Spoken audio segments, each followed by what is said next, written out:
สบายดีมาพบมาพอกันคือเก่าเนาะพี่น้องเนาะ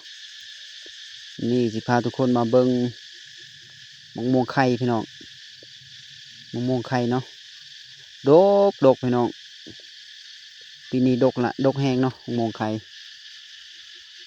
มะม่วงในตอนดิบนี่ส้มเด้อพี่น้องเด้อส้มเนาะแต่ว่าบัดสุกมาเนี่ยเป้าหอมหวานคักขนาดเลยพี่น้องมะม่วงไข่เนาะมะม่วงสายพันธุ์นี่เนาะแต่บางพื้นที่เขาเอิ้นมะม่วงอย่างเนาะแต่ว่าทาง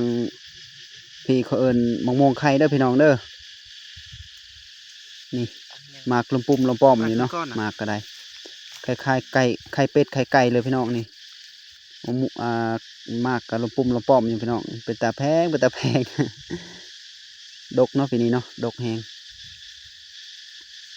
ล้นแน่เนาะพี่น้องเนาะช่วงพายุเข้าอะเนาะ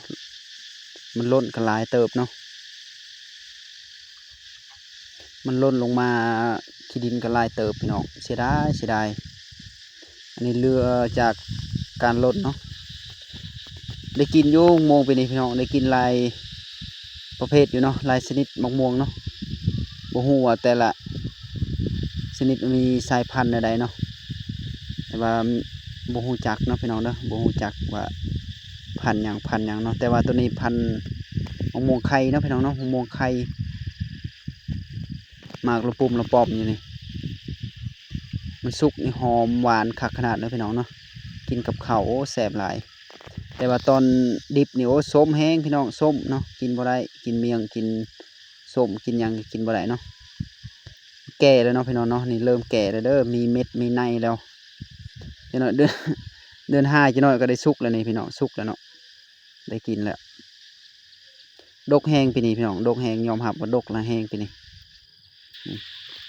มะม่วงไข่กระดกมะม่วงใหญ่โตให้เบิ่งทุกมือฮะกะดกพี่น้องเนาะคักหลายปีนี้ซ้ำสิกินเนาะพี่น้องเนาะมะม่วงปีนี้เนาะดกแห้งแล้วก็เจ้าน้อยกับลำไยอีกพี่น้องลำไยก็กำลังหมากเนาะกำลังดอกเนาะหมากลำไยก็ได้อันนี้มะม่วงไข่เด้อมะม่วงไข่เนาะแต่ละพื้นที่เอิ้นคือกันบ่เนาะหรือว่าจังไดเนาะหรือว่าแตกต่างกันเนาะ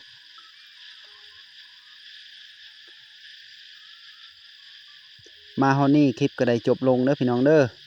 ช่วยกดไลค์กดแชร์กด Subscribe เนาะขอบใจหลายๆบ๊ายบาย